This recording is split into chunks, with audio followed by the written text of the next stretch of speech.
Hi, everyone. Welcome to 31 Days of Self Love. Hi, participants. Thanks for joining. Hi. Thank you. We're on day 10, and the topic today is how can you set better boundaries in your life? I'm looking forward to that. I'll start with giving the definition of personal boundaries as from Wikipedia. And it says that personal boundaries are guidelines, rules, or limits that a person creates to identify reasonable, safe, and permissible ways for other people to behave towards them and how they will respond when someone passes those limits. They are built out of a mix of conclusions, beliefs, opinions, attitudes, past experiences, and social learning. Personal boundaries are the mental, emotional, and physical walls we create. And if you feel constantly controlled, pressured, manipulated, coerced, bullied by others, you need to learn to set your boundaries. I like that. I like that definition. Very good, yeah. Yeah, thank you, Kashi, for sharing this definition before the discussion. Very useful. Yeah. So we can know what we are actually talking about. Yeah. So, hi, my name is Shamsa. Today we are talking about how you can set boundaries. Yeah. So, as Keshi defined how what the boundaries are, so there are a few things for me that how you can set that boundaries. So you need to tune into your feelings to set that boundaries, and then be direct. Name them.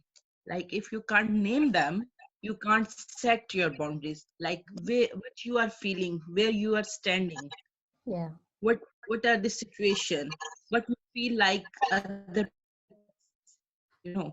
and then give yourself permission to do that. Yeah. I love You that. can't set that boundaries without giving you permission, without allowing you that you can do it. That's self-awareness. You need to self-aware of your feelings, of your limits. Then you can start draw or set boundaries. If you are aware of your limits, Yeah. then make self care a priority. If you love yourself, then you can do set these boundaries. Then seek support if need some emotional support, or if you need some kind of support, then you need to seek that. Yeah. For me, these are few. I know one more thing. You need to consider your past and your present. Yeah. If you can't learn from past, you can't set boundaries in present and future. I love this. Yeah. I Exactly. love what Shamsa has said. There's so many nice things, actually, really useful things you've said. For me, the one that stood out is allowing yourself to set those boundaries, and you can't set the boundaries if you don't know where the limit is. So Exactly. I got from you. I really love that. And I'm going to continue by touching on what she said. She said you have to look at your past before you, in your present, before you can actually set the boundaries. And actually, I agree with her, because if there's nothing worse than looking back in your past and thinking, ew, I should have done this, I should have said this, I should have whatever. So when you look back, you learn from your past, and in the present, you learn how to set your boundaries. For example, sometimes people look at someone, they might look, for example, at me, and they think, I look friendly and I just say good morning and whatever. They don't know my boundaries. So someone comes and tests you by saying something. You need to stop it there immediately. Because the more you don't say it, the more someone will come to your face, because they can see you don't have boundaries. So the minute someone says something that you feel is not fair, it's wrong, or is attacking you or bullying you, don't keep quiet. Say it, boom, set your boundaries. And I can assure you that the next time they come for you, it will be in a different way. That's my own personal experience. Yeah. I turn Antonella. Okay, what you said, it's very interesting. In fact, I will continue by saying, how can I set better boundaries in my life? So first of all, have clear in mind what is upsetting you. Then be faithful to yourself. If you truly want to set boundaries with others, you should know first which are your personal boundaries. Yeah. Mm-hmm.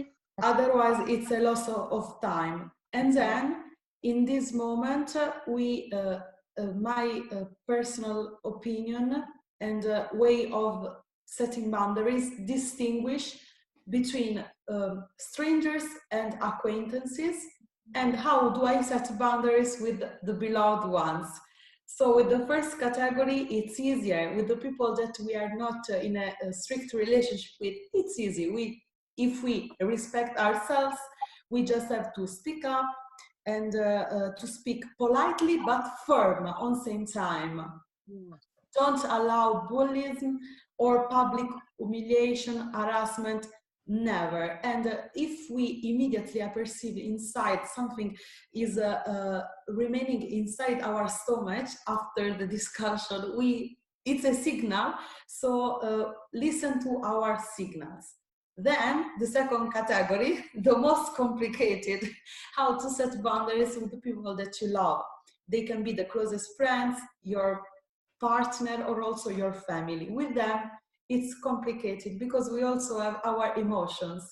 And because of them, sometimes our vision is blurred. So I came up with an option how to set boundaries with them. We have to not allow them to say to us, shut up, or to make us the brainwashing. We have to pay much more attention with the one that we love, and because they think to know what's best for us. They don't know. Also, if they love us, sometimes they can mistake themselves. And yeah, that's it. Thanks, Antonella. Yeah. Yes. Yeah. Yeah, and to continue with Antonella's point of setting boundaries, we should set them really in every aspect of our lives, whether it's with family, friends, work colleagues, and so on. And the reason we do this is because, like we are talking about this month, we want to practice self-care, and setting boundaries is self-care. When you teach others how to treat you with respect and care, that is self-care. But my issue or my problem here is sometimes we may say we set boundaries and how we are going to react to when somebody breaks or stretches our limits. My problem is when I'm in a situation where something happens, I find it difficult to go back to what I had planned I would do, because this is a spontaneous situation where you really can't plan that somebody will come and test your boundaries. So that's my challenge, reacting. Sometimes I find myself speechless, and then maybe minutes later, I'm thinking, oh, I should have said this. So that's my challenge. Yeah. When someone has nothing, because like Keshi said, they caught you unaware, and even if I say you should stop it, to be honest, I normally give someone one chance, because the first time was like, what? And I'm like, I don't know what to say. Yeah. You know, when I joined Four Wings, before that, I never used to say, no. But after, having some conversation with you, you said you need to say, start to say no to some people at one point. So I started say no. Yeah. So it made my life a bit easy.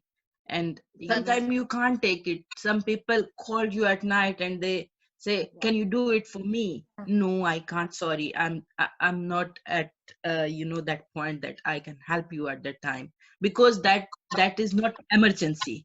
So you can do it tomorrow. Yeah. You can say no. Yeah.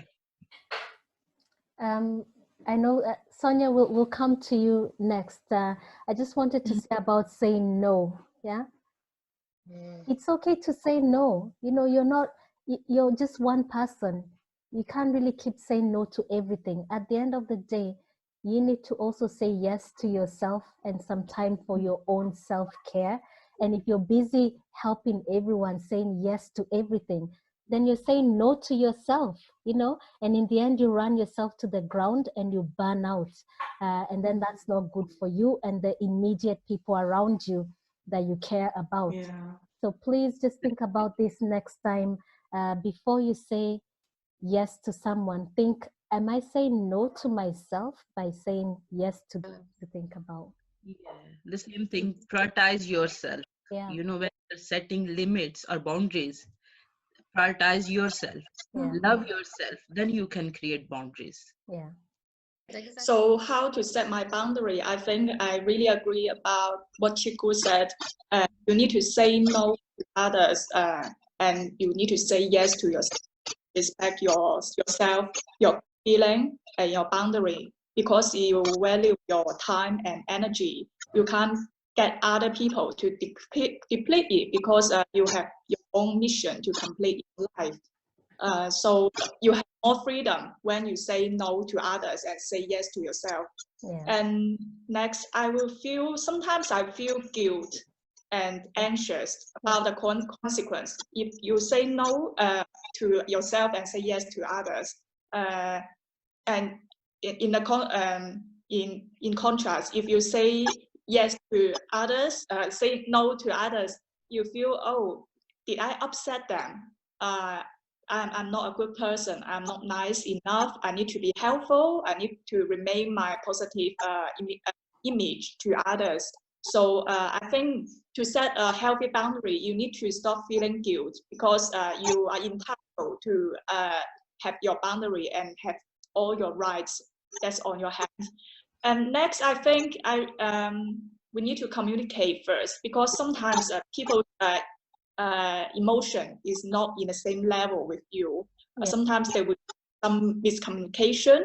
For example, they will think your reaction is just to the time you say this, not to the time you say next time.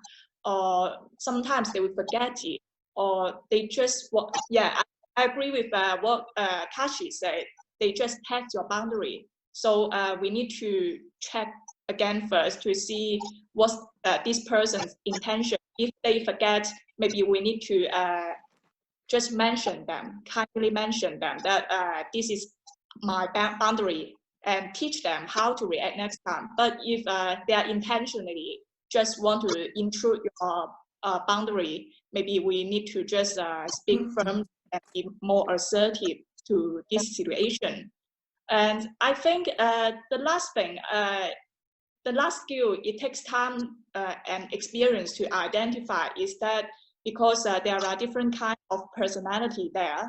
For example, manipulative person, jealousy person, cruelty person who treat badly to others, to children. So maybe we need to step up, not get them the next chance. Step up and mention to them, it's a no for me. Something like that. So this is kind of my boundary. Yeah, I like, okay, Antonella, I'll have you go in a bit. What Sonia has said has something to do with what Antonella said. There's some people who immediately, you know, this is my clear boundary. Like you say, Sonia, manipulative people, nasty people, cruel people, they don't need a second chance, yeah? But there are people who, you know, they're not nasty and mean. So for them, you just need to be consistent. Just keep saying, no, you cannot do this. And hopefully in time, they will understand that these are her boundaries. Yeah. I think that Sonia's intervention was really interesting. You gave also lots of us and also to me to reflect about it, and that's exactly the reason why I distinguished between the acquaintances or the people with whom we are not in a close friendship. it's easier to say no to them. It's easier to say no, no, no. But if you have a strong relation with a person that does not do it on purpose, it's even worse when they are crossing your boundaries and they don't appreciate. And it's good we can try to speak up, but you know, if the other person doesn't want to accept your boundaries, then there are no other things left. Yeah. And before we finish, guys, I'd just like to stress, but if you're a woman who is in an abusive relationship, whether that's physical or psychological, really, you need to set those boundaries. There's no second chances. You need to care for yourself, because usually these things escalate from psychological to physical, and next thing, your own life is at risk. So you need to put a stop at the very start and say, this is my boundary and I'm not accepting this. And remember, if you have children, they see everything. You might think that they're not in the room, so they don't know what's going on, but kids have very good senses. They can tell when something is wrong, and they're learning from their parents. So staying in a relationship that is abusive and not setting those boundaries can be harmful to all, including the children. So that's just to distinguish between what we were talking about and an abusive relationship. So guys, thank you so much for joining. There's really been some really good points to reflect on, and I'm sure we'll all go and think about these things, myself included. I know I do the personal development coaching, but I'm human as well. And there are times when I don't say no when I should say no. Yeah, so there's a learning point for all of us. It doesn't matter who you are. And I'm going to go and reflect for myself in my professional and personal life, if there are points where I need to say no more and look after my own well-being. So join us tomorrow, guys. Thank you so much for sharing. If you want to come tomorrow, it's day 11, and it's how should you, oh God, I can't read this text. Sorry. Anyone that has the chat there that can share what day 11 is? It's I've got a out here and it's just not clear. Yeah, sure. Give us a second. So day 11 is, how would you describe yourself as a loving way to a stranger? Amazing topic. That's nice. Yeah. Good, yeah. And I really like that. So join tomorrow. That's a good way to. I like the concept of to a stranger, and then you're describing yourself. So join us tomorrow. It's 2 p.m. The password and the meeting ID is the same. And thank you once again to our participants. It's been a very lovely discussion.